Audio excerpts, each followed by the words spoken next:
or review for a product or service, I go to Reddit. I get the real answers, real feedback from real people, from Reddit communities. Scan this QR code and sign up for Reddit advertising for your business. Get the visibility for your company, your products and services. Scan the QR code and sign up today. Thank you for your support.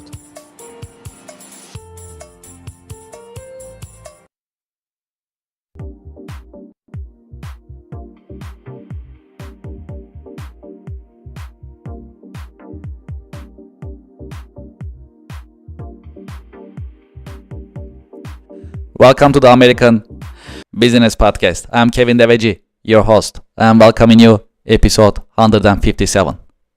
We are in season 5 in the American Business Podcast. Quote of the day, as you know, we have a great partnership with missionstatements.com, and here's the quote of the day. The trouble is that most of the people want to be right.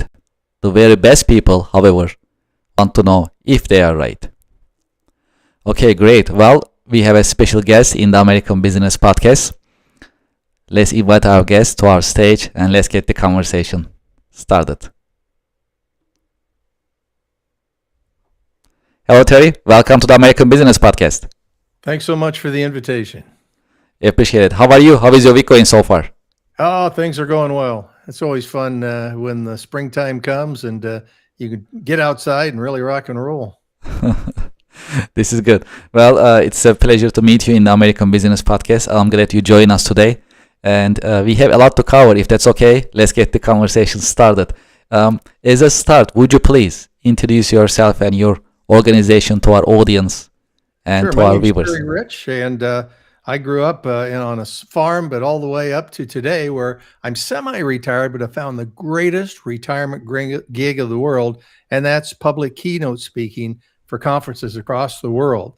And that ties together with all the experiences I've had in growing up and going through the different businesses that I've worked for. Yeah, this is really exciting. Well, we love to learn more about you. Can you tell us about your career journey a little bit? How did you get started? How your career journey has unfolded over the years? Sure. I started out going to be a farmer, and I went to school at Iowa State, majored in math and science, and lo and behold, someone said, you can go over here and talk and make a living. So I decided to go into television and radio. So at the end of the senior year, I got a job with a little cable company that was just beginning, and they own different cable systems around the United States. And I raised my hand to say, that sounds like fun. That's different than broadcast television. But over the next 20 years, we got to help start the MTVs and the HBOs, work with folks like Ted Turner and John Malone and all these really, really brilliant entrepreneurs. And everything we touched seemed to turn to gold. It was so fun. In the middle of that, I also worked as a rock and roll DJ on the weekends and also got a chance to be on Johnny Carson on a promotion that I put together for my local hometown. It's really shot my career up. But lo and behold, after 2030, when I was actually almost 40 years old, someone came in and tried to do a hostile takeover of our New York Stock Exchange public company. And so we did a leverage buyout and sold. And all of a sudden, I feel like people did that were in cell phones or at Google or Amazon. I had all this money at age 40, everything I ever hoped for, but all of a sudden, I lost that entrepreneur spirit. So I decided to start my own companies. And what I started was a company that I developed when I was with the cable company, which was to do live HBO, the Disney Channel, ESPN free previews. So we'd come on and they'd switch us on a basic channel. You'd turn on your TV and there were free movies. Hey, Marge, they've got HBO on. And then we'd come on in between the movies and we would sell HBO. And the first weekend we did it, we sold over $15 million worth of HBO. So it was a real successful, had a lot of fun with it. Did that till I was 50. And then I thought, I got to get off the road. I was doing all these TV productions at Walt Disney World and New York and Hollywood. From Iowa, come home on the week, no one knew what we did. And midlife crisis, I decided to try to do something to give back to the community. Someone had ex-governor called and said, we're going to take over the zoo. Would you like to run the zoo? I grew up on a farm. If you can grow giraffes, you can cows, you can surely grow giraffes and tigers. So I took the zoo job. It was losing $600,000. It was a real great entrepreneurial experience to turn that thing around. And ultimately we raised about $15 million in endowment. and it's going to be around forever. Second largest cultural attraction in the state. But then I got a call from the governor who said, "Hey, we want you to run the lottery because that's kind of a deal." Well, it cost 3.5 million was the budget of the zoo. This was 350 million. And so over 10 years, I got to give away over $1 billion worth of prizes. And in the wake of all of that, got caught in the largest lottery scam in U.S. history. And that's Wow. kind of what ended then. Once we got it solved, we got them to confess, we put them in prison. And lo and behold, at that point, I decided I was going to retire, and I started doing public speaking. The reason I say that's the greatest job in the world is once you get that job and that business developed, you go into an organization. I've been all over the world, speaking in Europe, all over the United States. I go in a day or two early. I look around those towns. I go in, I speak for an hour, and then I listen to other speeches. I get to learn about their industry. Then I come home, I get the check, and I don't have to write a report. It really works out good. So that's what I'm doing today. In addition, I've written a couple of books, executive produced at least 2 or 3 documentaries, and it's been just a really, really fun life. This is an exciting journey, and thank you for sharing this with us. What is the secret of your success? I think it started early. I was lucky enough to get in that real entrepreneurial company. And I realized it's better to have tried and failed than to succeed at doing nothing. And so as I became more and more successful, I learned to always take a portion of what I made, what the success was, and put it aside to have a backup plan in case something happens in the company I was in. So I got to try a lot of different, really wild, crazy things. Some of them worked, some of them didn't, but I never bet the entire farm on the project I did. And I think that's kind of the secret to not going completely broke right away. If you just do that one idea that you have and come hell or high water, I'm going to make it work, and it doesn't work, then you feel all depressed and everything. It's always fun to have something on the side. So we got to try a lot of weird little fun things on the side, and that seemed to be the success by better to have tried and failed than to succeed at doing nothing. State of your industry. How would you define the state of your industry, and if you can share some insights with us? Well, the lottery industry has been going really well. You couldn't touch anything that I could say, I bet you won't take those glasses off in the next 5 minutes, and I could get $100,000 of people betting. And today, that's exactly what's grown into with the sports betting, where you can bet whether he's going to throw a pass this play, or you're going to do this, or you're going to do that. So the state of the industry is still really strong from a gambling standpoint. My problem with it is that I think that they're so ripe for fraud. And that's exactly what I got involved in and realized the oversight. If you don't have checks and balances within your organization, you could be taken right away and have the entire thing go down. So I think there's some hard roads coming down the road. Right now, it's at 100 miles an hour. Yeah, this is really insightful. And well, we have one popular subject in the American Business Podcast, and that is AI. How do you see the impact of AI on business nowadays? Well, I got burned on AI with my first book, or excuse me, it was the second book. I wrote a book, and a couple of years ago, I got a call from the co-author with me, and he said, "Hey, somebody just stole your book. There's 2 books up there, the same name, and the writing's kind of the same, but about every 10th word has been changed. Someone took that book, and if you're going to steal a book, why not steal The Grapes of Wrath, not my darn book?" And they just changed 4 or 5 words. They kept our same pictures. They put a different cover on it, and we're selling it. And I realized right then we're in it big time for the AI. If that can make it work, I don't know if somebody's just testing it, see if they could find a book to be able to do that with, what that is. But there is no doubt. I've told all 3 of my children, if you're doing anything today, figure out how to use AI and how to use it as an asset, as an adjunct to what you're doing, not to replace anything you're doing. And you'll be well ahead. Too many people are afraid to jump in and try it, but I think it's going to be so important that AI is used in almost every single business. How do you define leadership, and what are the great leadership qualities a good leader must have?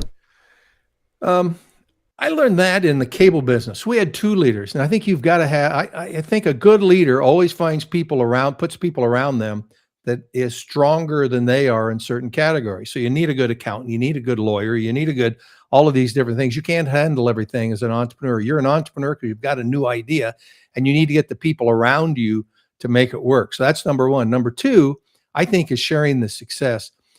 We had in in this cable television business. We did this leverage buyout. 150 different people got a piece of the action depending on how we built it up. So everybody had an investment and a reward if we put it together. I think that's a big one. And that's tied to knowing where the company is so that you can show them what our goals are and where we're at 6 months in. This is where we're at and where we hope to be. Because when people know what's expected of them, then they feel part of the action. I think that's a big one. But always, as I mentioned earlier, the other thing is keep putting aside, I call it research and development. Even if you're a two-person owner of a business, to put some money aside and be working on and having a backup company, a backup plan that if the original one starts going south, you can build it. Now, I liken it like this. If you really want to have an ice cream store, you decided you love lemon ice cream. So you start selling lemon ice cream, you do all the right research, you know you need 100 customers and you're making lots of money, 50 customers break even, but 100 does well. At some point, you'll see this in all the business college training, is it will go up, up, up, up, and then all of a sudden level off because people die, people move, you've got all the people that like lemon ice cream. So you've got to innovate and add more to it to grow. So always innovating and having diversity within your organization. So if one piece fails, the other continues to move. And then the other one is just finding ways to have fun. Do things you enjoy. Don't do things if you're working for someone, you're not enjoying it. Find something else. Well, we talk about marketing practices in the American Business Podcast. From your point of view and based on your experience, what are the best marketing practices for the highest ROI nowadays? One, and I learned this from the integrity of busting the largest lottery fraud in U.S. history, is be honest. I mean, don't promote things that you can't deliver. And when you promise something, deliver it. You know, I think that's part of it. And the other is every contact that you have as part of your marketing tools. When I was in the lottery business, I was in charge at one point in programming. So I'd negotiated the contracts for HBO and ESPN and CNN, C-SPAN, all of those. And my boss, when I took the job, the big boss came in and said, Rich, he said, I just have one thing I want you to know and I want you to do. And that is don't screw anybody and don't let anybody screw us. We'll do a fair and honest deal and it'll pay back dividends. Well, when we cashed out and I went on to do my own businesses, boy, did it pay dividends because people enjoyed working with us. I mean, if you're honest, if you're sincere and you deliver a good product on time, on budget, I like always saying it's on time, on budget, that will pay back honestly with good business practices. Have you had any role models, any mentors who help you shape your career journey over the years? As I said, surround yourself with good people. There are many of them. My first boss, who was kind of the operations, was the best one because he was always good to people. He was one. His name was Jim County. Bill Riley was the first guy who hired me. He was a good mentor because he taught me on air. He'd done on air broadcasts for all his life, so he taught me the things of being able to talk like I'm doing now and not trying to pause too long as you do it. I do. And then you get into, as you grow, you realize in a business, and this is really important, if you're coming up with new ideas, you don't want everybody around the table looking just like you. That's why we talk about diversity being so important, because it's a little selfish because I want everybody to be able to buy my product, not just everybody that looks like me. And so as I grew older, I found a really good female mentor who tell me, what maybe the female demographic would look like. And obviously Black Americans I'd hire a guy named Phil Moore, was just a great on-air talent that I worked with, who would tell me straight if I'm stepping on things, not doing the right things. But with all of that, I was able to expand my universe and expand my product acceptance amongst many people across a lot of demographics. Key career lesson. If there is one key career lesson that you learned the hard way, what would it be that you can share with us? Say that one more time. Key career lesson. I think the key career lesson, two things. One, I'm very successful at. The other, I'm not successful at all. First one is I've had a lot of jobs, as you can tell, but I've never been fired. I always got bored and wanted to go do something else or was looking at something else. But in that, I always raised my hand, no matter where I was. If the boss said, hey, the toilet's broke, the janitor's gone, who can clean it up? I wouldn't know how to do it, but by God, I'd raise my hand because he or she would remember me. That's one. So volunteer for everything you can because you're meeting a lot of contacts and you will, that'll pay back. The second I wish I had learned that I tell almost everybody coming out of college, learn how to relax. I haven't done that yet. You and I are pretty much A-types. You're successful, you're an A-type. But somehow we've got to learn how to relax and enjoy life a little more with the success that we had. Because I tell you, success is like cocaine. Once you taste it, you keep wanting more, I've never done cocaine, but anyway, that's an important lesson. And I think a guy who is on Shark Tank Damon John taught me something when I was doing a podcast just like this with him, and he was doing something and we weren't on quite yet. And what are you doing? He said, I'm writing down 4 ideas. And I thought, you have that many people hitting you with $1 million ideas? He said, no. He said, I've had the success there. He said, these are ideas of something that are for me. At night, I write down what I want to do tomorrow morning that I've always wanted to do. And then the next morning I revise them and then I do it. I maybe want peanut butter sandwich at 9 o'clock in the morning, or I want to take my kids to the zoo tomorrow, or this or that. Because when you wake up and you do something for yourself and you're happy, you're going to be happy helping others. And I thought, wow, I'd never heard that one. And that's kind of like being able to relax, to do things that put you in the right frame of mind. Mine was when I went from cable to my first job in my own business, I got a job 2 weeks later that netted almost $500,000 because I'm saying this happened. And so I became a little superstitious. I went out to meet him in Denver, and I was early. So I went to McDonald's and I got a hash brown, cinnamon roll, and medium Diet Coke.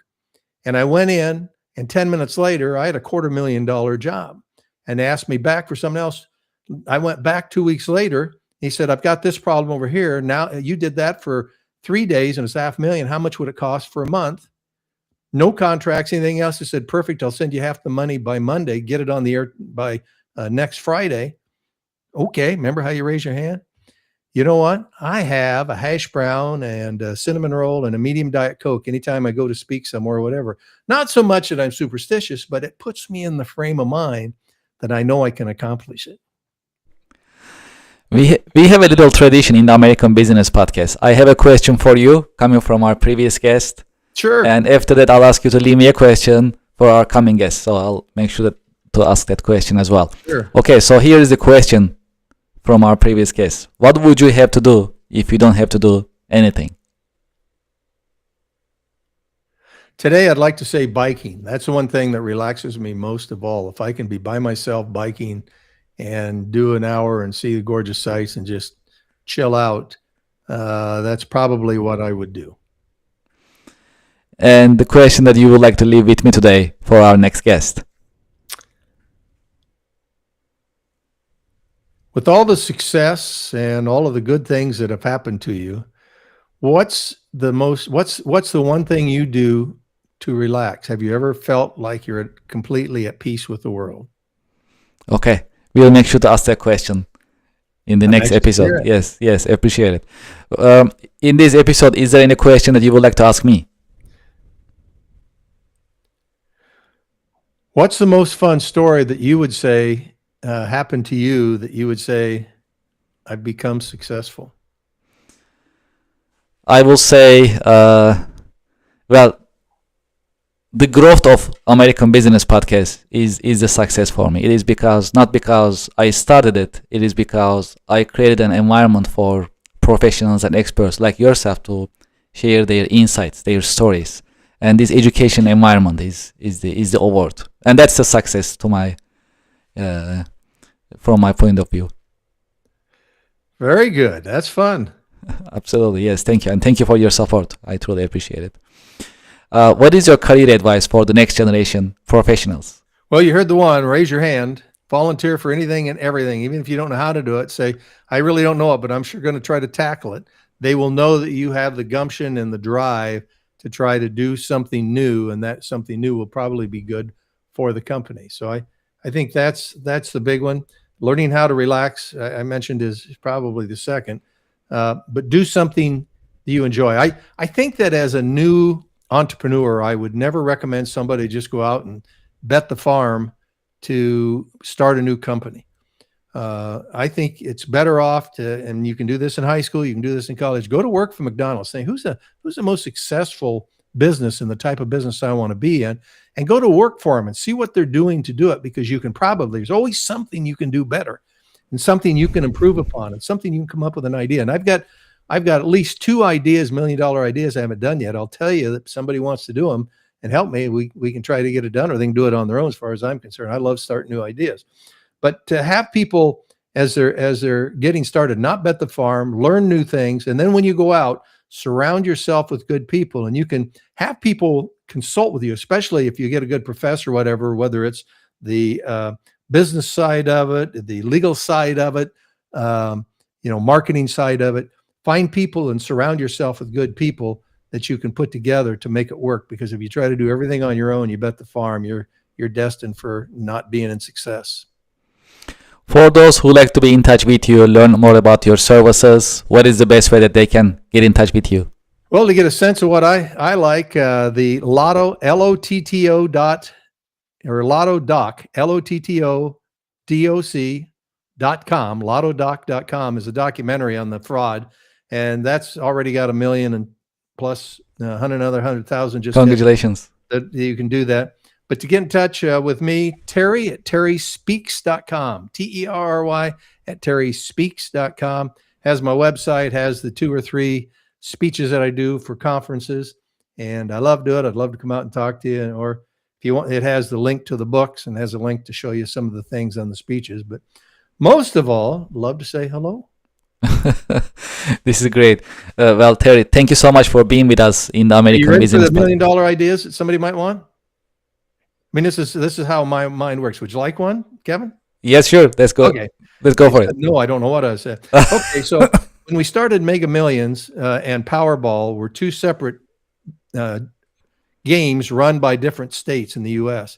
During the, it isn't depression, but recession in the 2007-8, we talked to each other of, hey, you guys have a big jackpot. We don't. We have a big jackpot. You don't once in a while. Let's merge them. But we couldn't figure out who would run it. Everybody had their power struggles.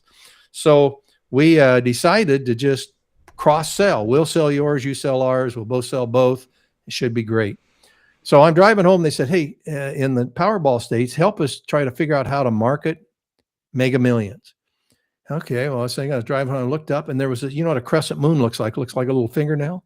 I thought, oh my gosh, if we could get a laser or a spotlight to project the jackpot on the dark side of the moon, everybody would see it. It wouldn't cost us a dime. No one's ever done that.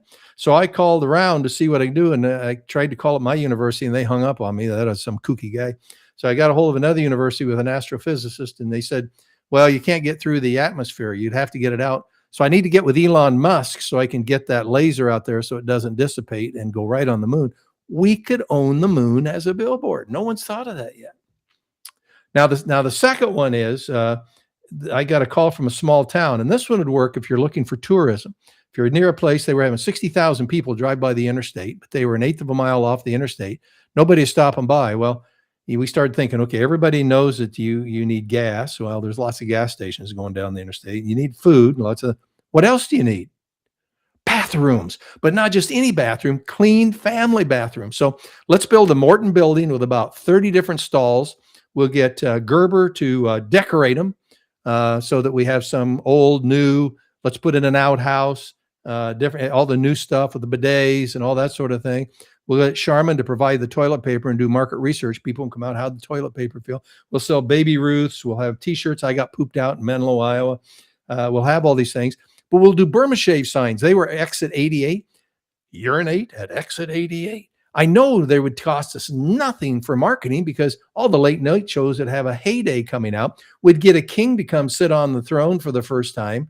And all the publicity we would get, that little town would have hundreds of thousands of people stopping by. Those are my 2 ideas. They're free. Anybody like try them, go for it. Appreciate it. Thank you so much for the generosity. And thank you so much for being with us in the American Business Podcast. Thank you for sharing your professional insights and wisdom with us today.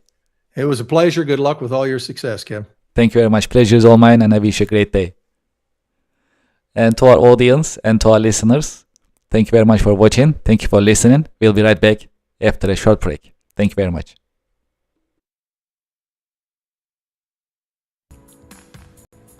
Would you like to listen to music during your work time? We are here to help. We created ABP Office Music Pod, powered by the American Business Podcast. ABP Office Music Pod is for you, the working professional.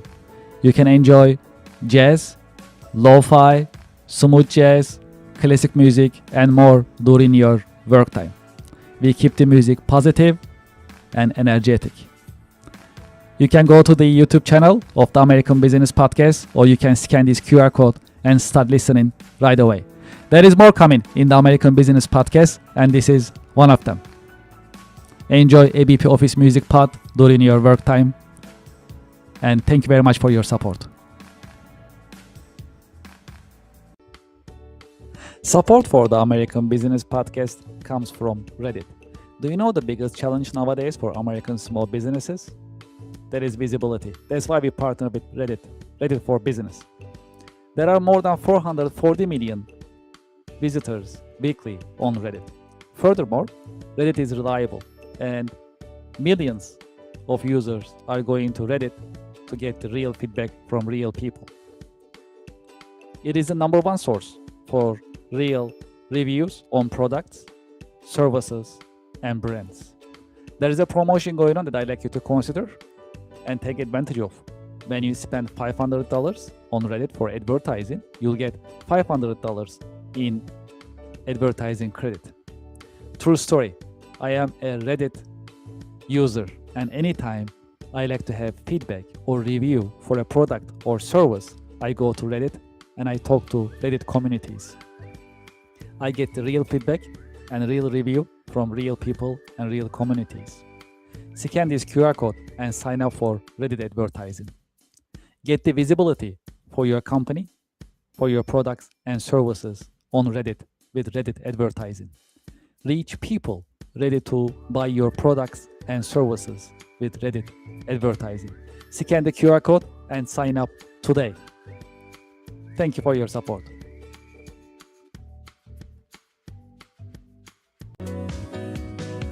Support for the American Business Podcast comes from Anywhere Apps by Kerr Consulting, now Cherry Baker.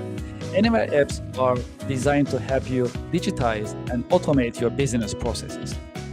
Anywhere Apps are family of business software products. There are more than 40 products available for business process digitization and automation. Anywhere's apps are easy to use, they are standalone, and they are also ready to integrate with your ERP and accounting software systems. Today, I'd like to promote APS Anywhere, which is part of Anywhere Apps software product portfolio. APS Anywhere, designed for manufacturing companies. Whether you are a process manufacturing company, food and beverage, chemical, and more, or a discrete manufacturing company, automotive, aerospace, electronics, and more. APS stands for Advanced Planning and Scheduling. APS Anywhere is ready to streamline, digitize, and automate your production planning process. As you know, in manufacturing, production planning is not easy. There are always some bottlenecks and challenges. You need to put together your resources, 3M, man, machine, and material. APS Anywhere designed to streamline this process and automate it for you. It is a modern system. It runs on cloud. It also has deployment options for installation on your server or your private cloud environment. The system is scalable. It comes with unlimited number of production planning scenarios, meaning before you execute, you can see the financial implications and timing of your production planning on APS Anywhere. APS Anywhere comes with a very colorful and easy-to-use Gantt chart, so that you can see your production planning on a colorful and easy-to-operate Gantt chart before you finalize your production planning purposes. The system is also integratable. It is ready to integrate your ERP system, MRP system, and other systems whenever there is a need. It is designed for manufacturing companies by manufacturing experts. It also comes with ready-made reports if you like to utilize. Furthermore, on APS Anywhere, you can also use demand forecasting function, meaning based on your past manufacturing and sales figures, the system can predict what will be your demand in the future. This will help you manage your supply chain in a more productive manner. I have the QR code on the screen. You can scan the QR code and you can learn more about APS Anywhere as well as Anywhere App software system in general. There is more. I have a direct line for you. You can send me a direct email, kevin@herconsulting.com. kevin@herconsulting.com, and I'll be happy to hear from you about Anywhere apps, APS Anywhere, or any Anywhere apps that is offered by Anywhere apps by Her Consulting, now Cherry Baker. Thank you for your support. Support for the American Business Podcast comes from Otter AI. Otter is the AI note taker that builds your knowledge and powers your workflow with transcription, automated summaries, AI chat, and more. Get your AI-powered assistant for meeting notes, tasks, and more. Scan the QR code on the screen and sign up today. Otter AI is the latest note taker that you can utilize, and you can set your meetings, you can take your notes, and you can also set up your follow-up actions automatically with the help of the Otter AI. Scan the QR code and sign up today. Thank you for your support. Support for the American Business Podcast comes from DocuSign. If you are signing vendor contracts and customer contracts very often, just like I do on daily basis, consider DocuSign. DocuSign is the latest modern digital and electronic signature software system. Furthermore, you can manage your vendor contracts, customer contracts, NDAs, and any other commercial contracts on DocuSign digitally with no need of local installation and no need of keeping your documents on your laptop or your mobile device. Furthermore, with the latest technology of DocuSign, it has intelligent agreement management. It recognizes your repeated documents and creates contracts automatically and makes things easier for you. Do you know how many users are there for the DocuSign system? More than 1 billion users. There are many companies using DocuSign and trust DocuSign for electronic and digital signature. True story. I also use DocuSign on daily basis and it works smoothly. Highly recommended. You see the QR code on the screen. When you scan the QR code, you fill up the form to start your free trial and join the DocuSign user community. Enjoy your DocuSign experience, and I hope you sign up today. I have the QR code on the screen. Thank you very much, and enjoy the experience. Support for the American Business Podcast comes from Gemini Trust. Gemini makes crypto simple. Find, trade, and buy over 70 different coins, including Bitcoin and Solana, on the best cryptocurrency platform. Gemini Trust. Start trading crypto here. I have the QR code on the screen. You can scan the QR code and start signing up today. Because they have a great customer service, you can reach out to them and get assistance 24/7. Scan the QR code and start trading crypto on Gemini. Thank you for your support. Support for the American Business Podcast comes from Wizen. At the American Business Podcast, we always talk about continuous improvement and professional development. That is why we partner with Wizen, trust the nation's largest network for tutoring. Wizen helps you find the tutor that you need in many different subjects: chemistry, computer, foreign languages, geometry, English, music, physics, reading, SAT, science, and many more. I have the QR code on the screen that you can sign up and start searching for tutors and enjoy the learning experience and continuous improvement as we always talk about in the American Business Podcast. Scan the QR code and sign up for Wizen today. Thank you very much. Support for the American Business Podcast comes from Rosetta Stone. Rosetta Stone is bringing you foreign languages. Learn from the experts choose your plan to get started, sign up today. New Year is coming, and if your New Year resolution is learning a foreign language, Rosetta Stone is the choice for you.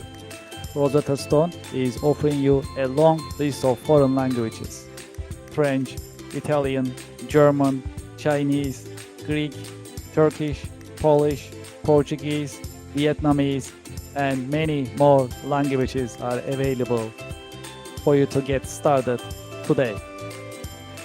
Scan the QR code on the screen and sign up for Rosetta Stone and enjoy the learning experience of foreign language. Thank you very much. Support for the American Business Podcast comes from Anywhere Apps by Kirk Consulting, now Cherry Beckert. Anywhere Apps are business software systems, and they are designed to digitize and automate your business processes. Today, I like to focus on contract management anywhere as part of Anywhere Apps software product portfolio. Contract Management Anywhere is an AI-powered vendor, customer, and legal contract management software system. It is modern, it runs on cloud, it's easy to use, and it's scalable. Because of the AI capabilities of the system, software comes with an AI chatbot that you can get your answers about any contracts that you have. Renewal dates, amounts, start dates, and other details can be learned from the system in a conversation. I have the QR code on the screen. You can scan the QR code to learn more about Contract Management Anywhere, as well as Anywhere Apps in general. There is more. I have a direct email for you. You can send me a direct email about Anywhere Apps and Contract Management Anywhere, kevin@kirkconsulting.com. I'll be happy to help you and help you schedule a demo session with Team Anywhere Apps. Looking forward to hearing from you, and I hope you enjoy Anywhere Apps. Thank you for your support.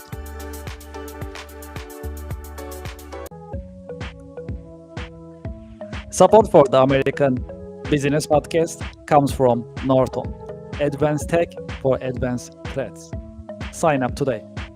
Norton offers you different packages to completely save and secure your data and your devices.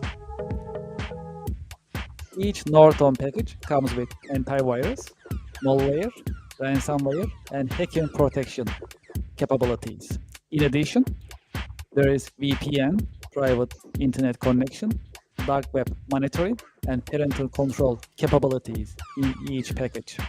There is a promotion going on right now. I have the QR code on the screen. You can get up to 60% discount if you sign up right now for one of the packages. There are packages of Deluxe, Standard, Plus, and Select. Depends on the number of devices that you like to connect, as well as the features that you like to utilize when you are using Norton.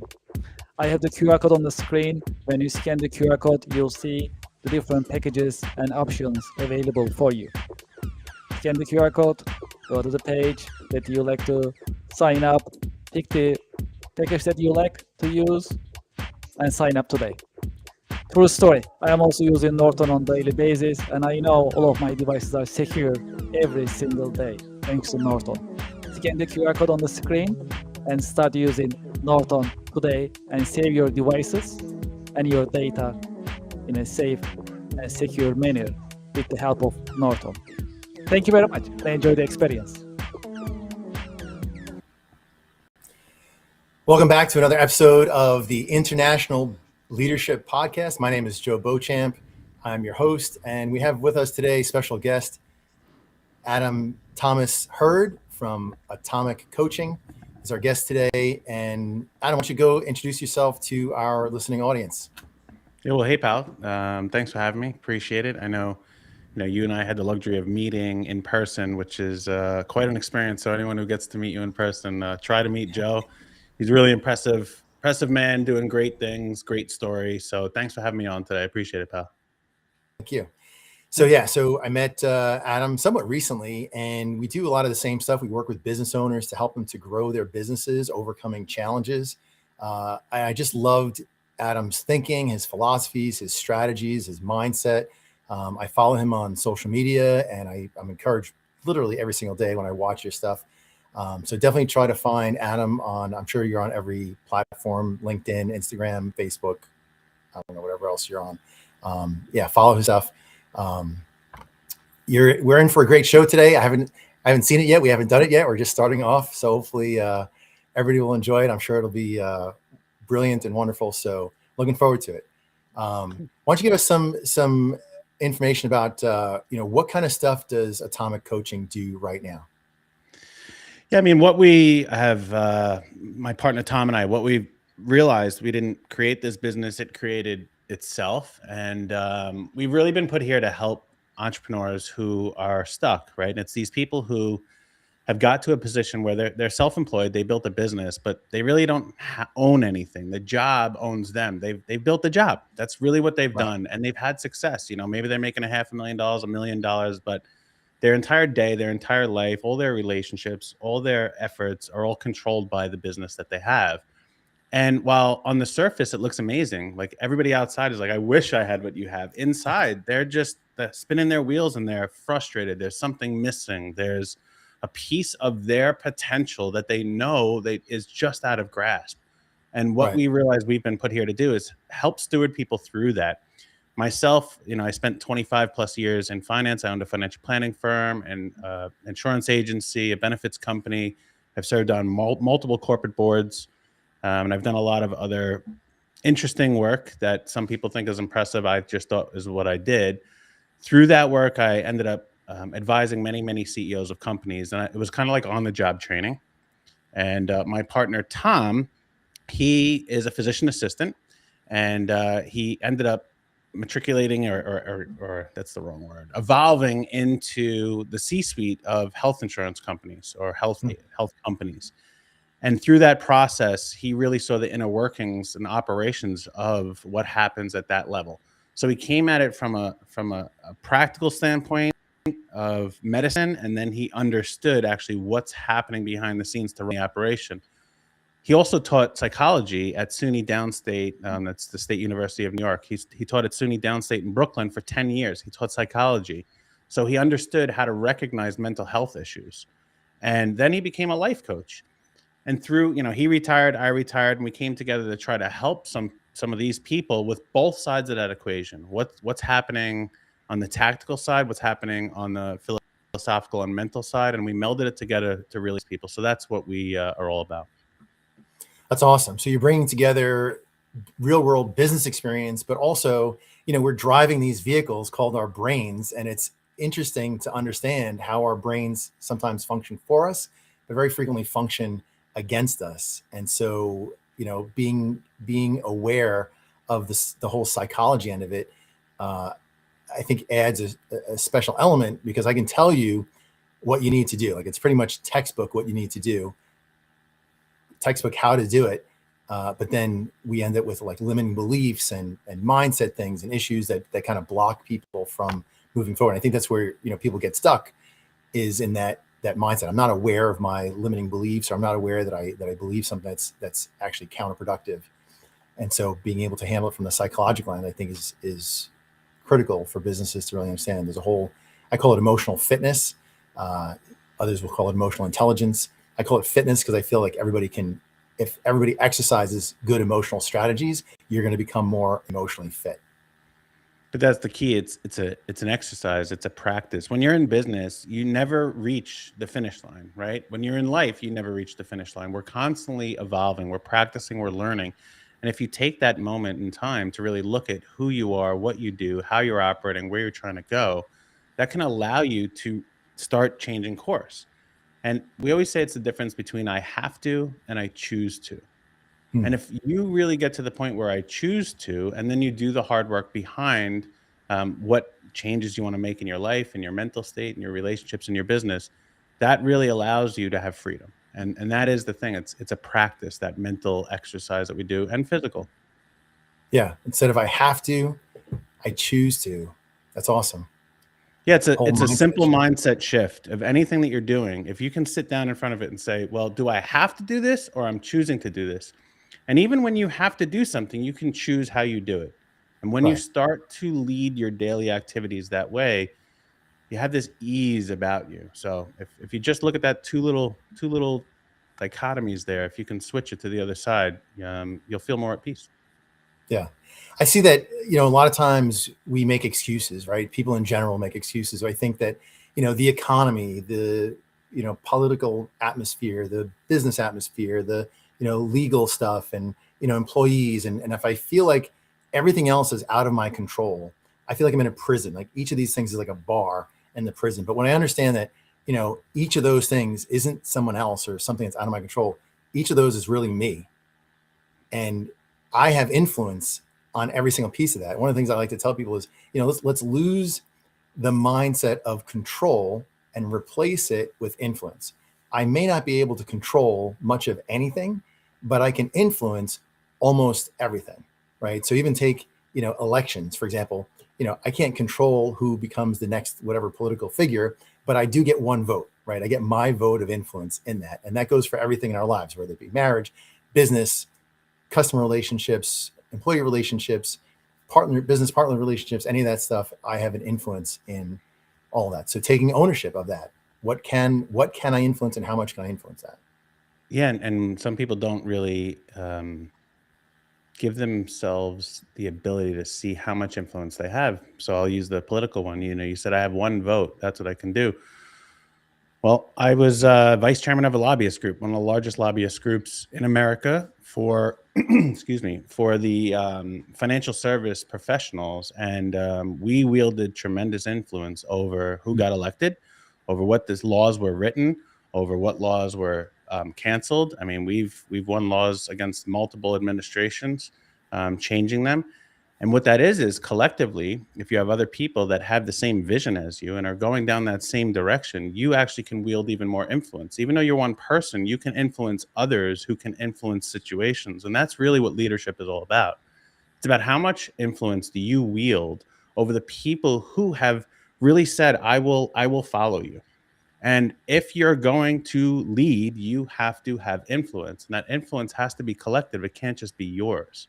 So Right. if that's what we talk about with masterminds that I do with a lot of people, is having a similar vision going down the field. This is what football teams do. They have the playbook. Everybody knows what they have to do and where they're going and what they're trying to accomplish. And that's really what leadership is about how well do you wield the influence that you have. That's awesome. So let's break this down because it's important for people to really get step by step, right? So as a leader, you're a leader if people are following you, right? Basically, if nobody's following you, you can think you're leading, but ultimately you're not. In order for people to follow you, people are generally going to want to know where you're going, and they're going to want to they have to want to go there also, right? So they're going to see your vision. You mentioned vision. So for you as a leader to have some kind of vision, hey, the world looks like this. This is a better picture of the world in the future as we accomplish our mission. And then other people are going to say, yes, I can see that same vision. I kind of want to go there myself. And then the piece that we need to make sure that we add into the puzzle is, in order for somebody to follow me into that vision, they need to trust me that I'm the best way to get them there, right? And so this goes for your clients, this goes for employees, anybody that you have influence over. They have to say, hey, you know what?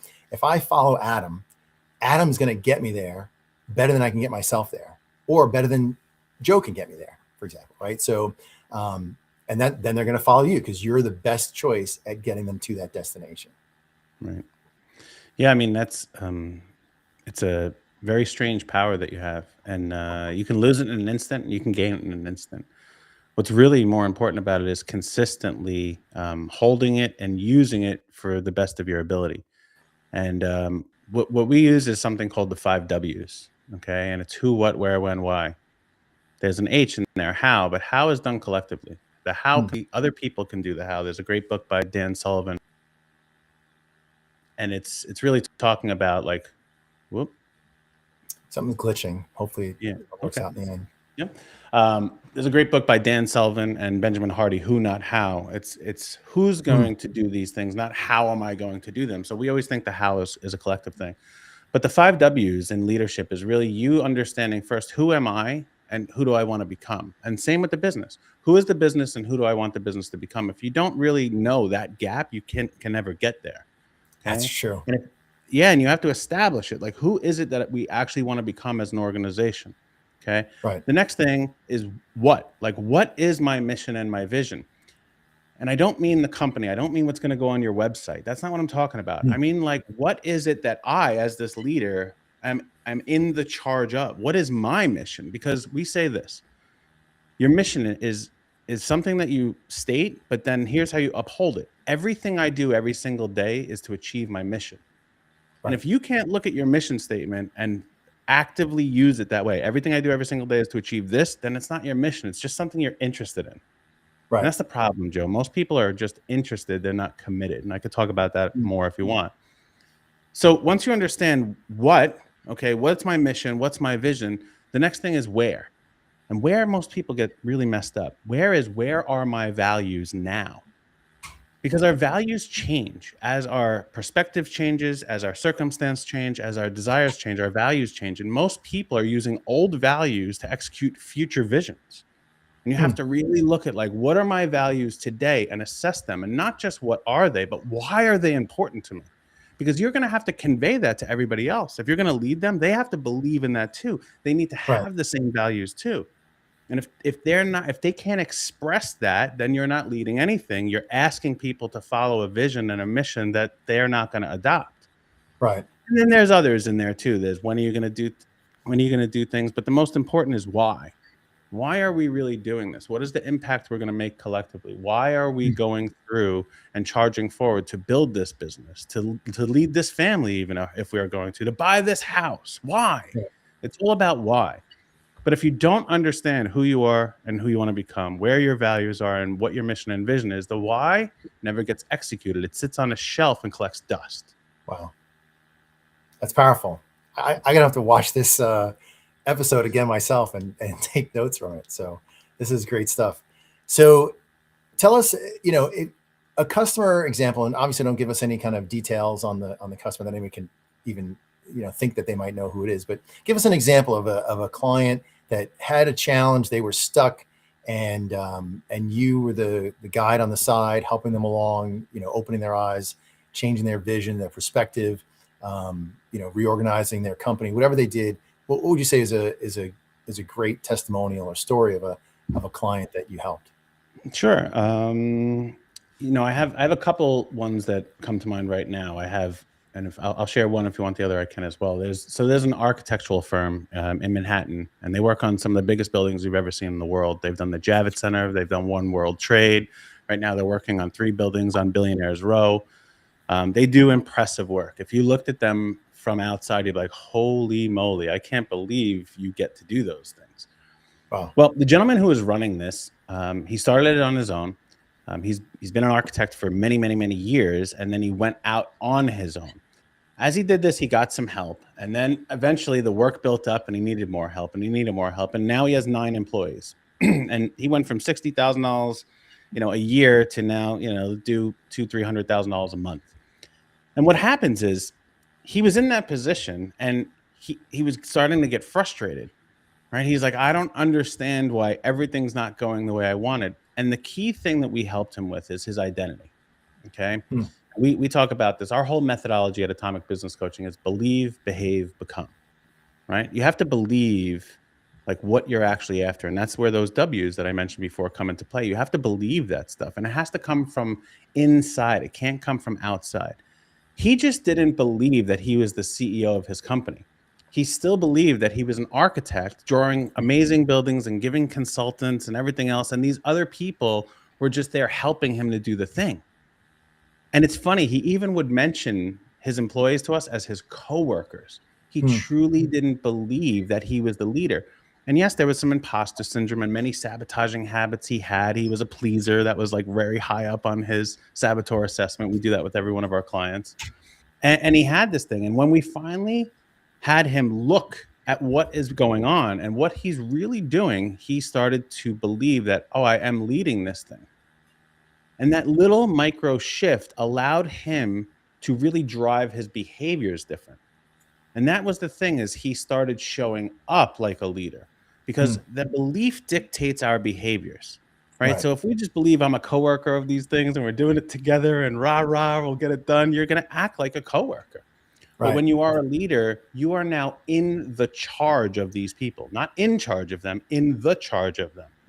meaning that you're going to go there and do these things. And they have to see like, wow, he's behaving like our leader. So we can feel confident to sit back here and do the work necessary so he can keep leading. Right. And that was the biggest shift, is just watching him. I mean, we physically saw it in him where he referred to himself. I won't use the name, but he used to refer to himself as his first name. And when he would show up to meetings with his team, he would refer to himself as Mr. M. I won't use the full last name, but Mr. M. And he's like, he wouldn't say that to them, but he would show up before this. All right, Mr. M needs to show up here. And he was like, okay. And it wasn't a stern, I'm their boss. And it was like, no, I have to lead these people right now. And all it meant was, absolutely. As he built this business, he had to have multiple identities. As you grow a business, you can't just move from like, I was a practitioner to I'm an owner. You can have parts of yourself that are the owner and parts of yourself that are a leader and parts of yourself that are a practitioner. And you have to know, how am I showing up in this moment at this time? And when he finally allowed himself to say, I can show up differently here, he changed his whole career. He changed the work that came to him. He changed the employees that wanted to work for him. So let's say anybody that's looking to start a business, become an entrepreneur, that change in mindset from being the practitioner to being the CEO. And a lot of people, I'll tell you that probably the term CEO, I think it's extremely overused. People are the CEO of solopreneur, one-person companies. But anyway, I digress.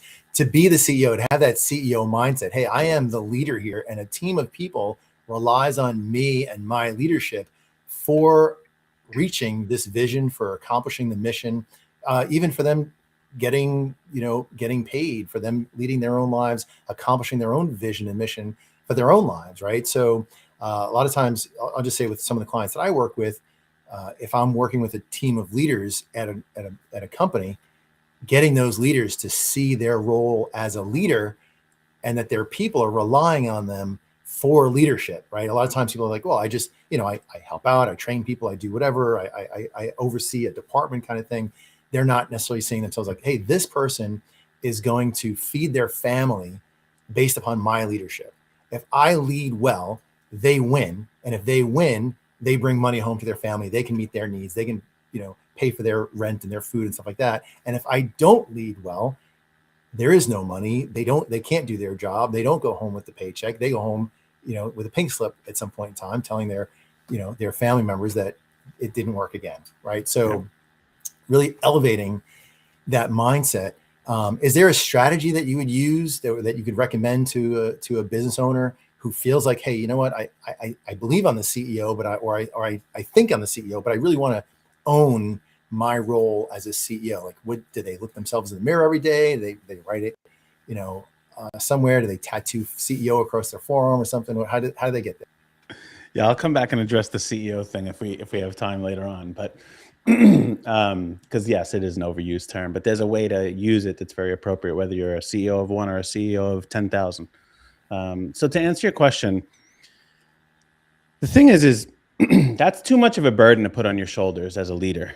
Like I am like all these people's payrolls, their kids, everything, that all that pressure's on me. You most likely will fail at that because it's too much for you to manage. Okay. Any business is too much for any one person to manage. So the way that we looked at this is, as I said before, who is my business now and who do I want it to be? If you hear that, if you really listen to that, I didn't say, what is my business? I said, who? I use that word very seriously. You have to treat your business as a who. And parents will get this philosophy very, very simple. And this is what you can do about it. When you look at your business as a who, as a thing that you are in the charge of, that you have to care for, that you are the guardian for, that you are giving all the resources it needs to grow up big and strong one day and survive on its own, just like we do for our children, right? You will treat it differently. And all those other employees that are there are just the tribe. Okay. It takes a village to raise somebody. It takes a village to raise a business too. And they are in the charge of the business. You all collectively are doing it. Yes, you may be the leader, but you really have very little to do with its success. The employees do. And they have to know, who is this business and who are we trying to create it into? And what resources do we have to bring to it so it can be big and strong and survive on its own and go out into the world and make a bigger impact on its own than we did collectively for it. And that's the thing. It's not about the individuals in the business. It's about the enterprise, the organization, this thing that you are together building that will change the world. And you have to look at it as a who, and it takes time. Your kid doesn't all of a sudden come out of the womb and go to college. It doesn't get the job and have the house and have the husband or the wife. You have to give it all the things necessary. So not only it goes to college, but it goes to the right college for the right reasons. Not only so it gets the job, so it gets the job that actually can sustain them and allow them to live a life. Not so it just gets married, so it gets married to the right person. And that's the difference. When you look at it as a human being that you are raising, everybody will treat it differently. That's awesome. Whole mindset shift. Tell us about CEO. Go ahead. If you're the CEO of one or the CEO of 1,000, what does CEO mean to you? I know that's a thing for you. Yeah. So there's two different sides of this equation. So the traditional CEO, Chief Executive Officer, even if you're your own solopreneur business, okay, you have to look at it as I am the chief executive officer of the thing that I am doing. I may have 7 other roles that have my name on the org chart, but in this moment, when I'm planning my business, when I'm setting the direction, when we're going to figure out big budgetary expenditures, whether that big budgetary expenditure is $1,000 for you or 10 million for you, you have to be an executive function. You have to think of the things in big picture, in quarters, years, and decades. You can't think in moment and reactionary. So it's not about the freaking title. The title is meaningless, and I would agree it's very overused. The reason it's overused is because many of the people who state they're the CEO don't act like it. They just want people, they want the rewards from having the title, but they don't want to do the work necessary to actually say, wow, you're the chief executive of your organization. Right. Now, on the other side,